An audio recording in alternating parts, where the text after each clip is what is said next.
have you here, so thank you so much for taking out the time and being here. I know I say that on behalf of everybody. Of course, very interestingly, we're going to start, let's say we start in order. You learned chess from your mother. You were 6 years old. I mean, there's a lot of people in this room. We've learned a lot of things from our mothers. My mother used to teach me English literature and Hindi poetry and everything. But being a Punjabi mother, if I got things wrong, I would get, one on the back of my head. Sometimes I've got a chappal, sometimes I've got a remote control. I'm sure a lot of people have got a lot of things. Did anything like that happen with you? Because you come from a little more polite and less aggressive background than I do. No, my mother hardly ever whacked me. But there's once, I remember clearly, it was the night before Hindi exam. And apparently I just drove her nuts. So, straight knuckle shot in my head. And I mean, it must have been really frustrating because my mother hardly ever did that. And I reminded her once of it, and she said she couldn't remember it. She denied, like all mothers, right? They deny all memory of any violence that they've... Exactly, but that's about the only thing I can remember. But that was before a Hindi exam. So, yes. तो अब हम हिंदी में बात करें? Just well, he's better in Spanish. He spent more time there. So, as a 6-year-old, I mean, you're playing chess, and obviously you showed signs of doing that well. And success came very early to you. You've mentioned a couple of times that in your life, you got a lot of signs that said, carry on with this, right? That this is the right path, keep going. And I know a lot of people, we look for those signs. The path that we're walking, is that the correct path for us? Do you remember the early signs that showed you that sort of this is the path that I'm meant to walk on? I think this is the way you probably think you look back on it. I mean, this is how you come to think about it later. But when I was 8 or 9, I was just happy. I was just happy to go to the chess club and play in tournaments. But it did seem to me that I was steadily improving. Steadily, no big leaps. I was playing people who were more senior, more experienced, and my results were holding up. So it felt like the right thing to do. At that stage, it didn't conflict with school at all. As you know, even students who don't play chess don't spend all their time studying. So that's not the activity it took time away from. I had my breakthrough year in '83, where, well, it just went nuts. Doing the same thing I was doing for a long time. Within 3 months, I won the national sub-junior, the national junior, and qualified for the men's championship and finished 4th. Wow. And there was no way of explaining why that happened then. I mean, in March, I'm the same guy playing the same field, and I'm scoring 75%. In April, I just did 100% at the same tournament with the same players, and it just went crazy from there. So, but that was one very important sign, and that was I was in 9th standard. Then in 10th, I became Asian Junior Champion. So that's nice because, so I think it's this critical junctures. 10th is an important moment. You're choosing your subjects. The 12th again is important because you want to go to result, you can join the right college. And my best results came at these moments, which made a lot of future decisions easier. Now imagine if it had been even a little bit late. Imagine that I had one breakthrough year in the 11th, when it was already too late to make one decision, and then the next one when I was already... So that's what I mean, that for me, things aligned beautifully. That exactly at the moments when you hesitate the most, should I stick to chess or should I, keep my real options open for another career? Then at those moments I got, the sign from heaven. And what did the family say? Do you remember if there was any conversation that was had with the family saying, son, you got to do this? No, in fact, quite the opposite. I don't remember my parents ever discussing this with me, because I think they just saw that I liked chess so much and my heart was in it, and that's what I really wanted to do. And I think they didn't have the heart to tell me otherwise. probably they were planning that conversation for the 10th or 12th, and then I got these results in chess. And you know, it seemed that my chess career was going places. So probably in the end they just swallowed their doubts and let it go. I mean, I went through college anyway. Yeah. I did finish my BCom and all that. So I suppose I had an emergency. You had an escape hatch. I had an escape hatch if I needed it. But in the end I didn't, because by the time I finished my BCom I was already number 5 in the world. And then it was obvious that I could make a living playing chess, and I think relief all around. Yeah. Thank God though, huh? Thank God. Thank God for India that you made that decision. And you, because there's a few BComs in this room, and I mean, I'm an economics student and I can safely say, we don't need any more, right? We've got enough. We've got enough of those. Another very important thing is, you know, we've got Fincare, of course, which is 1-year-old phenomenal success. Success coming early. For you, success came early. You were a lightning kid. You know, you're number 5 in the world by the time you graduate college. It comes, and then you've had this phenomenal career for 3 decades. So, you know, question in a few parts. The first part being, when success comes early to you and real fast and furious almost, how you handle it, because you're so young and inexperienced in life, so to speak. So how you handle that success? Well, chess was very, very different back then. So almost everything I did, I was almost a trailblazer. I was probably the first person in a long time to win the sub-junior and junior championships. I must have been the first to finish with a medal in the world level events. I won the World Junior in '87. I was the first Asian to do that. But I generally had the feeling that almost everything I did was new and exciting. So this can mean, you know, and you can start generating records for yourself. You know, first person to beat a grandmaster with white, first person to meet a Bulgarian grandmaster, first person to cross the road with a grandmaster, you know, first person to eat in a Greek restaurant with a grandmaster. I mean, you can, so almost everything I did at that point felt new and fun and was intoxicating, simply. That's the feeling I remember. I don't remember feeling particularly surprised that I was doing well. I think I had just had this attitude when I did badly that, well, that's life, and when I did well, that's life too, and somehow I just went along. But by the time I was in already when I started my BCom, I was a grandmaster, which means that for 3 years, a lot of decisions were much easier. I was getting good conditions to play in good tournaments, and it was even glamorous and nice, so that was fine. Afterwards, it went out. And then suddenly, once you've broken into the top 10, you realize that the next thing is just the World Championship. Just the World Championship. Yes, well, I mean, you're already number 5 in the world, so you have to kind of that's the goal. Force yourself to go there. Yeah, so we'll talk about the first World Championship in a second. But I want to, on the success question, you get all of that, and really, really soon, and for you again, Grandmaster, you know, world number 5, all this happened in a few years. To sustain that for 3 decades, to keep that passion going, to constantly hunt for new challenges, to still be hungry after 3 decades, what's the secret of that? Is there any secret of that? Is that something you've thought about? What is the mantra you'd like to share with people? How do you do that? When I became a grandmaster, for the first 6 months after I became a grandmaster, I did not have a decent result.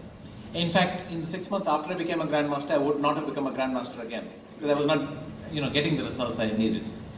And I think what was the case then was, when I needed to become a grandmaster, as soon as I reached a tournament, I knew what my expected score was, what I had to do. And so you had a goal in front of you, it was very clear. But after I became a grandmaster, I didn't know what to do with myself. You know, I got it, and then what am I supposed to do next? And you start to drift. So that is one thing, that, you know, it's always nice to set even a small goal for yourself to move forward. And like this, I was happy with every new rating peak that I was scaling and things like that.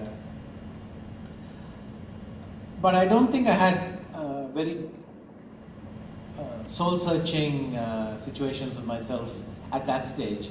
I mean, at that stage, even when I had a bad result, I mean, nobody on earth could have stopped me going to the next chess tournament. And so that's where I ended up, and eventually I would have a good result as well, and confidence would come back.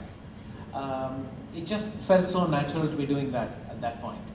I think it's only after I won my first world title that when a failure hit me, it took me months to recover. But anyway, from the time I broke into the top 5 till the time I became world champion, 9 years elapsed, and it was my 3rd attempt. So even there, that happened. But I don't remember those years as being very soul-searching. Young, I guess, yeah? Yes, You're young, young, so you just keep rolling ahead with it. Exactly. Of course, in 91, you've had, so you're looking at, you're there, you've got this Russian domination that's happening, right? And that had been on for about 15 years, I think before that, 15, 16 years, it was just Russia, Russia, Russia. If you were, you know, if you had a sip of Russian water, you were half a chess player at that point in time. And it was just them. Were you ever sitting outside there saying, would you go into, what would you think while going into it? Like, can anybody break this? Or if anybody can break this, I can do it? Or can I really do it? How will I do it? Because I think that's also relevant for people who are here, where you're going, you know, in every industry, every market that you're in, there's always those consolidated, deep dug down trees with their roots all in. And, you know, here you come, a little sapling, and you go, I'm going to grow into a bigger tree than you. So what's the thinking at that time when you had to break that Russian dominance? I think that was my attitude growing up, that there's this monolithic thing called the Soviet domination, and you know, how are we ever going to fight against them? I remember my first trip when I arrived in Moscow, I was afraid to even discuss chess with the taxi driver because I had the feeling he could be stronger than me.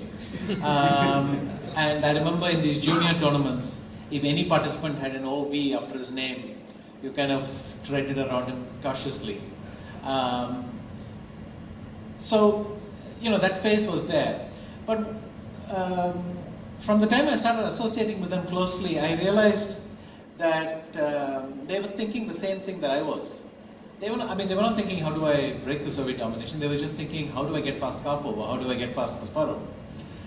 And I began to see them as individuals. And also there was a real generational shift. I have not experienced, let's say, I've not experienced it the way Bobby Fischer did, because he experienced it at the height of the Cold War, when, frankly, these guys couldn't be themselves. There was always a KGB agent with them, and you know, the sports committee monitored everything they did, everything they said, and they were kept on a tight leash, and they were ordered to follow a script, and you know, all these legends. We can discuss how much truth there is, but there's definitely something there. But the generation I grew up with is very much perestroika and afterwards. Also, the first generation, comparatively fluent in English, which means you can just talk to them normally. And they never ganged up because their own internal relations were complicated. They had rivalries and things like that. And so I never had the sense I was going up against the Soviets. I was going up against this guy or that guy. So for me it was always, you know, how do I get past Kasparov? Yeah. Not, but I understood that their training methods, their very way of growing up, the Soviet school of chess as it was called, meant that I would have to improve a lot. But many of the people who helped me get past that were people from the Soviet school of chess who had emigrated and were coaching others. And yeah, you know, you can't name them, right? No, I'm afraid they're well known. But it is interesting that all this happened after 91, when the Soviet broke up. But I'll tell you one funny story. So I was playing in this tournament in Italy, Reggio Emilia. It started December 26th, so the day after Christmas in 1991. And it finished in early Jan 92. The other 9 participants were Soviets, and I was the only non-Soviet. So when the tournament began, they were playing for a country called the Soviet Union. As many of you remember, something happened on December 31st. And so when the tournament finished, they were from 5 or 6 different countries. So I often tell them that I'm the last Soviet champion. Yeah. And that record is never going to go away. So Tell me, how was it playing Garry Kasparov for the first time? You must have built that up in your head. I expected it to be a nightmare, but it went so smoothly. I mean, I equalized effortlessly. I remember I played the way I always played. And by the way, at the same tournament, I'd beaten Karpov a few days earlier. So this was kind of unreal for me experiencing. But Kasparov I drew effortlessly. It's against the other guys I struggled in that tournament. But him I drew effortlessly and with the black pieces. And going by our first 3 or 4 encounters, this was going to be a piece of cake. But then slowly he started to pinpoint my weaknesses, and every game started to get harder. You could see he would come and do exactly the thing you were hoping he would not do. And then I realized my kind of spontaneous approach wasn't good enough and I would have to up my game. But the first few times were surprisingly easy. But there are two kinds of people I feel when it comes to even play or when it comes to work. There are those who sort of go by instinct and there are those who are meticulous planners. You've always been more an instinctive chess player, but that doesn't mean that you don't plan before, right? I think I just want to touch upon this a little bit, that even those who are instinctive actually hone their instinct with some subliminal subconscious planning almost, with their brain running, even at times when they're not playing. You know, I think you hit the nail on the head. The point is, when we say someone's an intuitive player, we mean that he tends in that direction.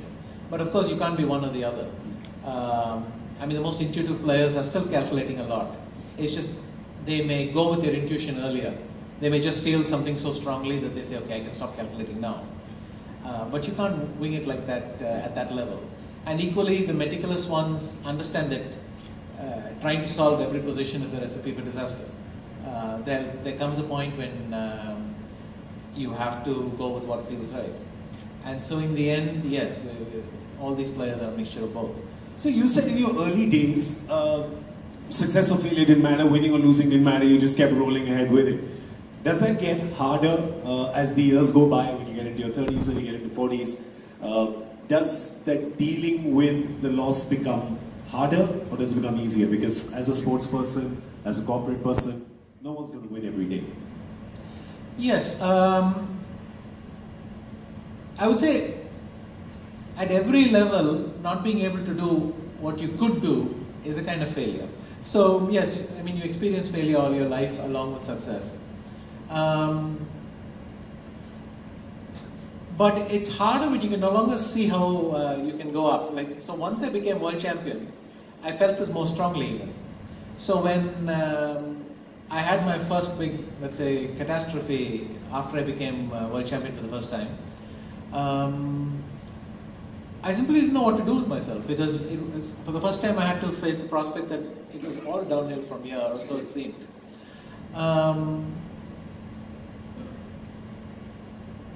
But over time I started to calm down more and more, and even really bad results, I wouldn't panic. And the difference was, I saw that, so after this first disaster, I remember I felt that I had become too rigid. I was preparing too hard, working too hard, trying to do everything in a very direct way. And so I tried to experiment a lot, to spark creativity, to get back this feeling of the sensation of how chess used to be, rather than this thing it seemed to have become. And nothing worked for about 6 months, and then one fine day, the sky's clear and I win a tournament again, and effortlessly, and so on. So at some point, the thing that's bothering you, it just loosens its hold on you, and you're free. Ideally, you can control this process a little bit and accelerate it, but I found it's much easier to see it coming and mitigate it a little bit. Yeah, so do you feel sometimes like when you get a lot of success, sometimes you can get in your own way, overthink stuff?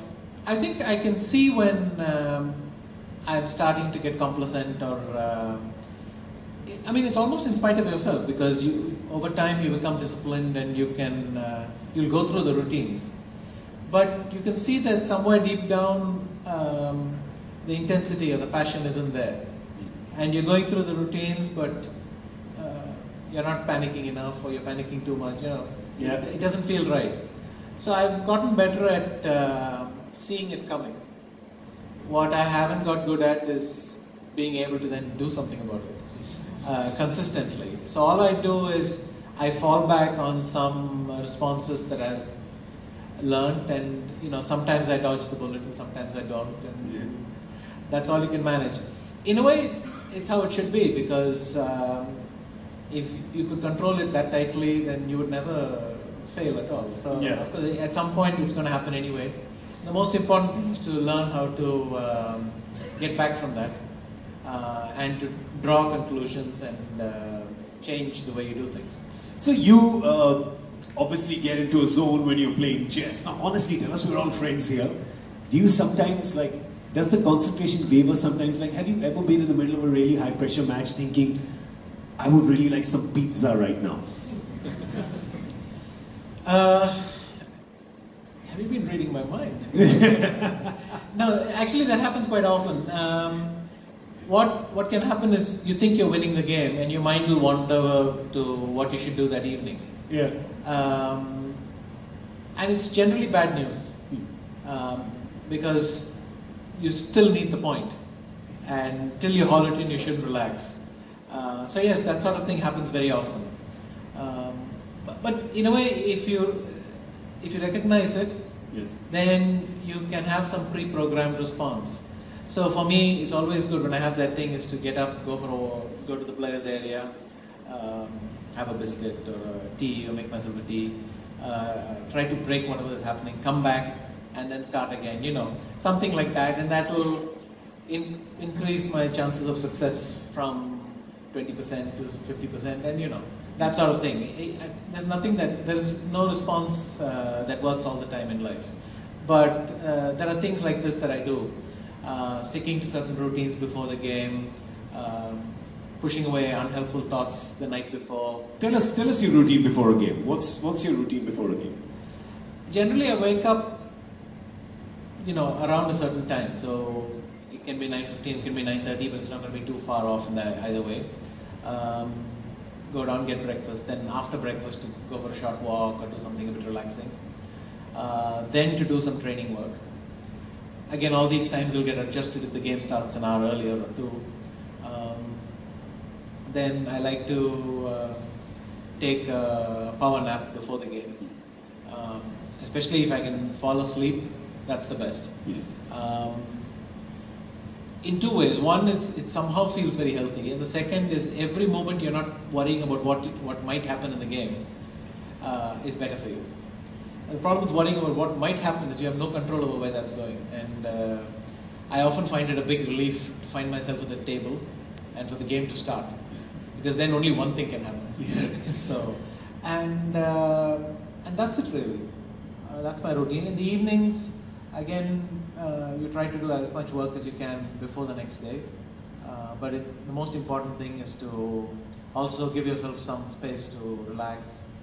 Maybe spend half an hour playing some game or watching TV or something, just to relax a bit before sleeping. Have you ever had a Bobby Fischer moment in a hotel room the night before a big game? I think we all know what we're talking about, right? Have you ever wrecked a hotel room the evening before? I've tried. I've chucked a key across the room or something like that. A key card? That's not very dramatic.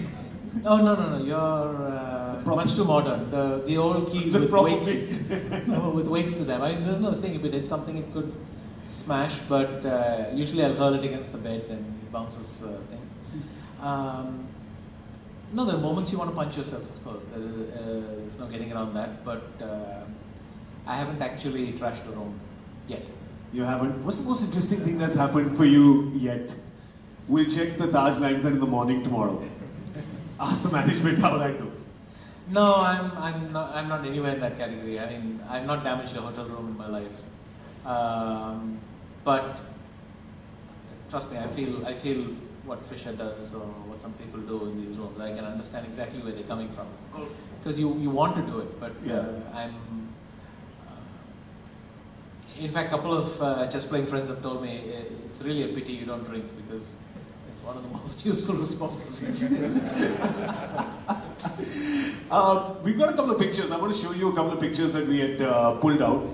You know, because you've had so many big moments in your life, I think it'd be really unfair to even ask you which one would be the biggest. But we've got this one. This is a fairly big moment, and that's not a magnum of champagne, by the way, in case you're thinking. No one's giving a 14-year-old at the time? No, I'm 18. 18-year-old? I know, I could be 17 because I know that trophy. It's the World Junior Championship. So that's the World Junior Championship that you have there. Yeah, it's the World Junior Championship. I just come back with it. You look extremely happy that you won it. Some time might have passed. I think this is the photographer in the 20th shot. So my happiness is kind of drifting away. Anyway. You remember this day? You remember? It's definitely a big, probably the first big, really big day for you.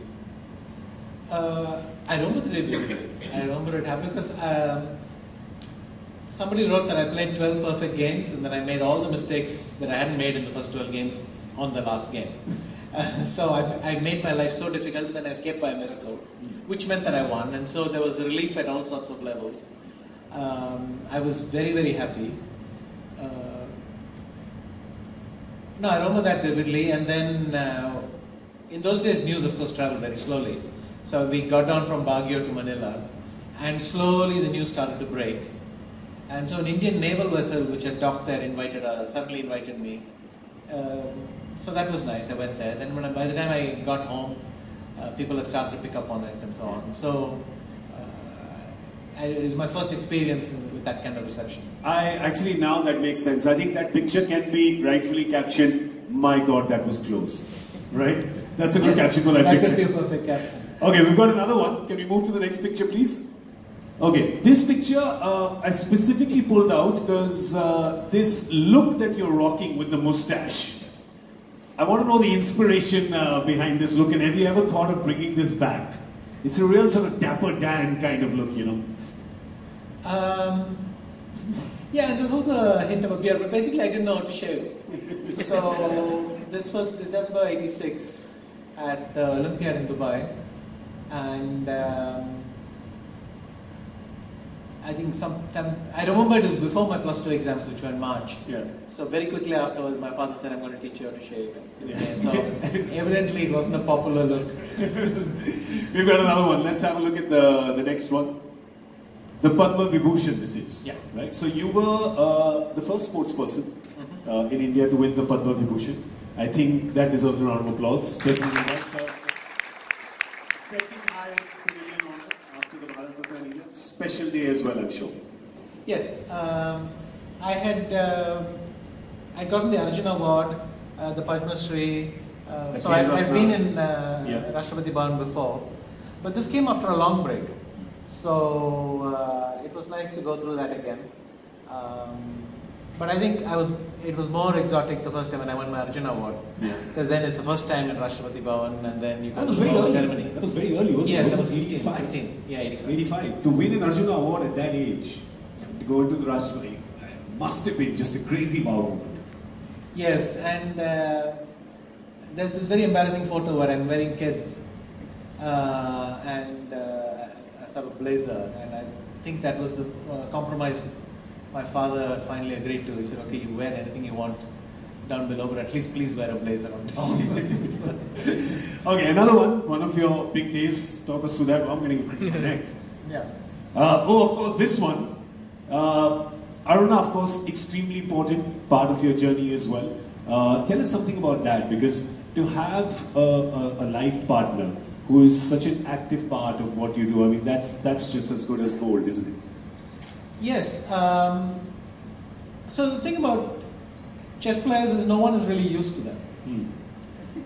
It's not that we're a species apart, but it's very unlikely you would have come into contact with one. So she didn't know the first thing about chess when we got married.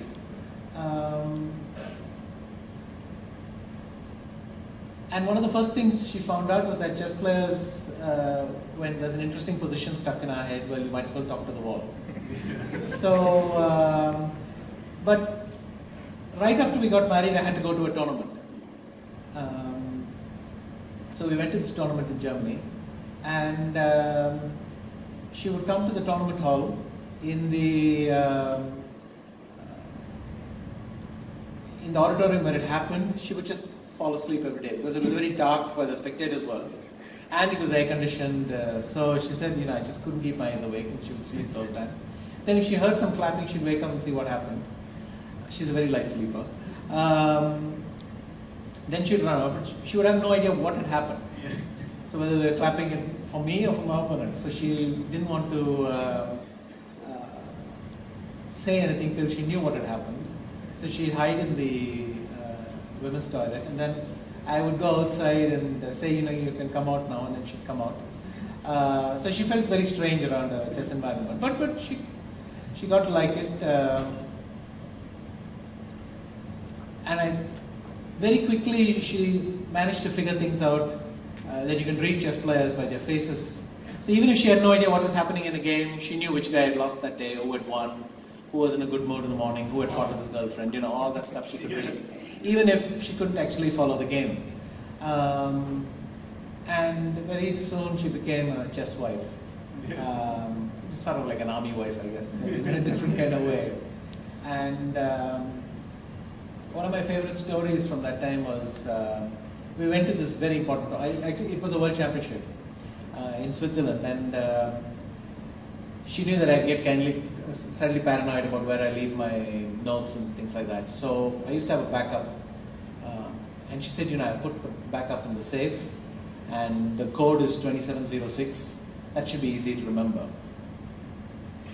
And yeah, you can see what's coming. So I told her, actually, our ratings are rounded up, so it's always a 5 or a 10. We'll never have a rating as 06. And so it might not be that easy to remember. And of course, it's our anniversary. Yeah. So that's a chess player rookie era when you get married. But very soon after that, we came to this arrangement where she started managing everything around my career. And I, from about 97, so about a year and a half since we got married, I remember just being able to focus on chess more and more and more, because she'd take care of everything else. And at that point, we were traveling together everywhere. So for about 16 years of our marriage, we traveled together everywhere. And then after our son was born, she stayed put. I think if we ask around here if there's any one person who has always been able to remember their wedding anniversary correctly, yeah, I think we could give that person an award on stage right now, right? We've had one hand that has gone up there. What's Aruna's birthday? Sorry? What's Aruna's birthday? 30th June.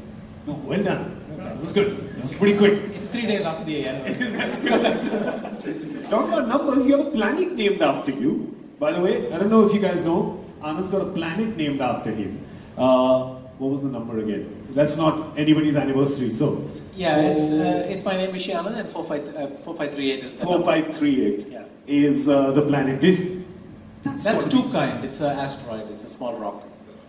I mean, nobody can really go that far and check, because it's somewhere between Mars and Jupiter. I think. Right, it's in the belt somewhere, and yeah.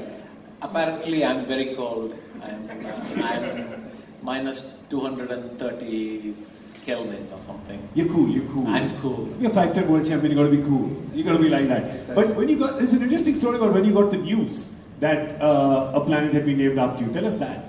So the naming procedure goes like this. Somebody proposes a name. It then goes into the database somehow, or some sort of queue. And when they find, the Astronomers Union somehow gets around to it at some point, and they approve a whole bunch of names.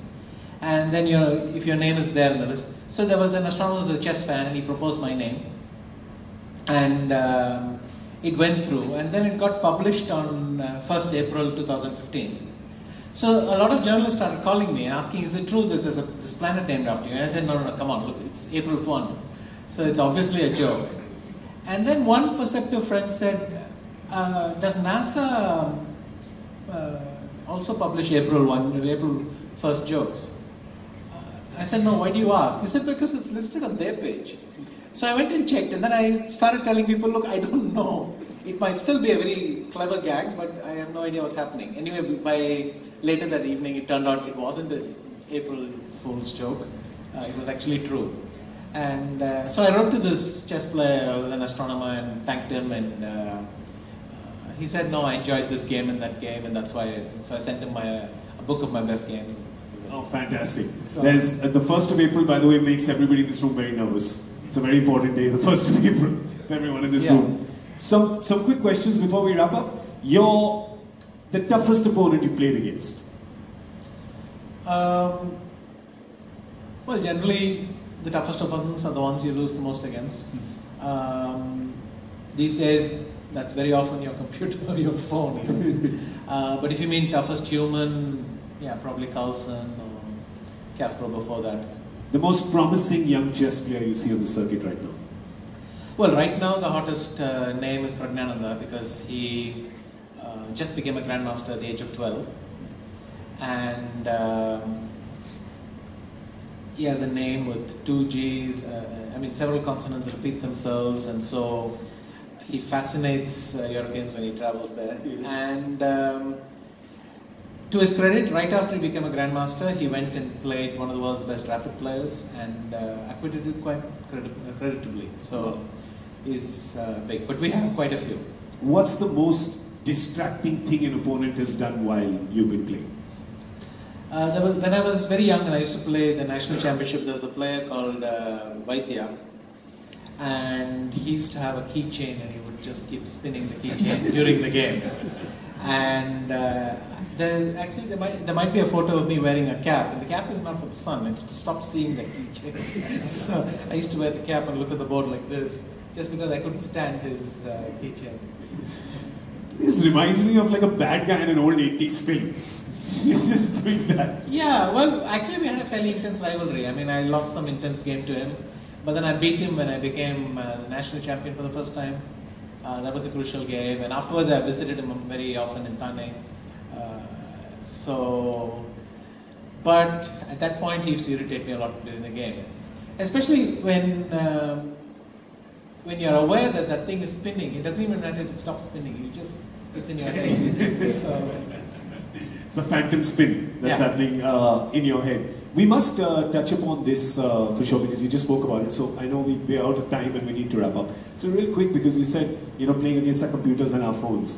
And let's talk about AI, because AI is a hot topic in the financial business as well. And in chess as well. So it's always been a hot topic of debate. So tell us about it. I think I can just say AI to you and then you'll just sort of pick it up from there. Okay, so once upon a time there was an attempt to reduce chess to very simple rules that humans apply. So we applied things like put your pieces in the center, develop every piece once, very basic rules. But it turned out that we have a very intuitive understanding of these rules, but these rules can't be codified in such a way they can be explained to a computer. So for the first 30 years, computers posed no threat to us whatsoever. In fact, it was kind of a joke playing against a computer, because they would apply the rules badly, but so predictably stupidly that you could literally do things that any 7-year-old chess player would eventually figure out that you were baiting him. But the computer would never figure it out. So very basic. Then at some point, Moore's law started to happen. So these processor speeds started to double and double and double and double. And they also tried different approaches. So they got very strong. At one point, it was very good for chess as well. So it wasn't only bad, in the sense that it suddenly made chess information available to everyone on the planet. Once the internet started to kick off, you could follow games anywhere, you could have access to all the learning material, then you could maybe even work with someone on Skype or something. And soon computers started to play well enough that you could consult them. I mean, it's like having an oracle as a coach. It always gives you the right answer, but it doesn't tell you why it's the right answer. So at that stage, benefited not from having the answer available, because everyone did, but from being able to ask the right question and draw the right conclusion somehow. And now what's interesting is actually just to use the computer to wander into random areas. Let the computer mine a lot of games and see if any interesting thing pops out of that. And then if something does, some sort of anomaly, you can study that further and try to learn something from that. Very similar to finance, where you can let AI look at 1 million or 1 billion or 1 trillion transactions and tell you if there's anything that might be suspicious. And once you've spotted that, then so computers are much better at spotting the needles, and then you can look at them and decide. So that's been the journey with AI. It's very similar with Fincare, because what they're doing is using technology to reach people who could not be reached before, underbanked, unbanked people. They would, I'm sure they use analytics to decide who's worth lending to, who's not lending to, lending patterns, things like that. It almost feels like what we were doing with chess a while back. The disruption. But the thing is, it also, in the same way that in chess it allowed us to transcend geography, it will probably change every walk of life in that way progressively. So recently, we had a computer that basically was taught the rules of chess, and it played games against itself for 4 hours. It played 44 million games against itself in 4 hours. So, and then it started to beat everything else around. We haven't seen a lot of games yet, so I can't tell you what the moves look like, but at least. So it turns out that human beings have been playing chess for 500 years, but apparently all we needed was 4 hours. Playing against yourself. 4 hours was the key. What's the maximum number of games you played at one time? I have given 50 boards simultaneous. Wow. But that's not strictly at one time, because I'm playing at one board, I make a move and then I go to the next board, make a move, go to the next one, and so on. I have done that blindfolded, but I've done a maximum of 5. So that's my limit. Just let's go back to the blindfolded 1 second, with your permission. You've played how many boards blindfolded? I have played 5 people without being able to see the boards. So with a handkerchief or a blindfold across my eyes. And then I have to remember the 5 positions. And they'll tell me the last move. And from that I have to remember the position and then go from there.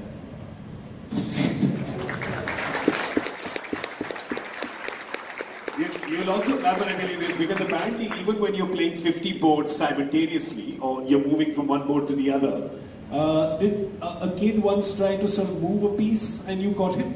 Did something like that happen once? Yes, it happens actually very often. For some reason, a lot of kids think that you won't notice when you get back. But of course, I can tell immediately that it's missing. No, but the thing is, the picture looks something wrong. It's like a cake where there's a piece missing. Then some kid has stuck his head in it. The only thing is, of course, that our cakes can come in different shapes, and I can still remember if something falls out of shape, because I remember the position as a kind of picture. But actually, I enjoy watching the kids try. Try to move it around a little bit. Okay, last question before we wind up. In Brussels, I taught you the Game of Thrones opening. Have you ever used that? Have you used that after that? No, though I sometimes felt I should have. So let's explain to people. I don't know how many of you have seen Game of Thrones over here. Have you seen Game of Thrones?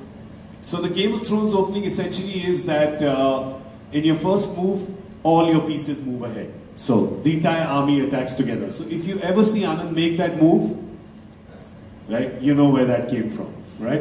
And you will thank me on the podium when you're there. Absolutely. Excellent. Okay, we have to wrap up. If anybody has any question, he's obviously spoken a lot, but I mean, there's always things that you'd like to know about. So if anybody has a question, I think we can take maybe one, if anyone has one. If anyone, don't be shy. Don't be shy. The first person who asks the question is going to get a return ticket to Australia. It's by boat. I haven't told them that. So. A very small rowboat. All right, it looks like everybody's satisfied with what we've done, which is really good. Anand, we want to thank you. You've done such great service for India. May you carry on doing so. You're one of India's favorite sons. Ladies and gentlemen, Mr. Vishy Anand, a big round of applause, please. Thank you.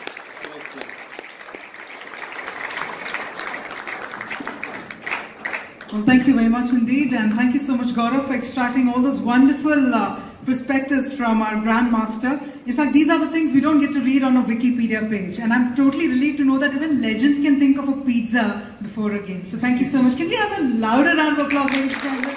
Absolutely fabulous.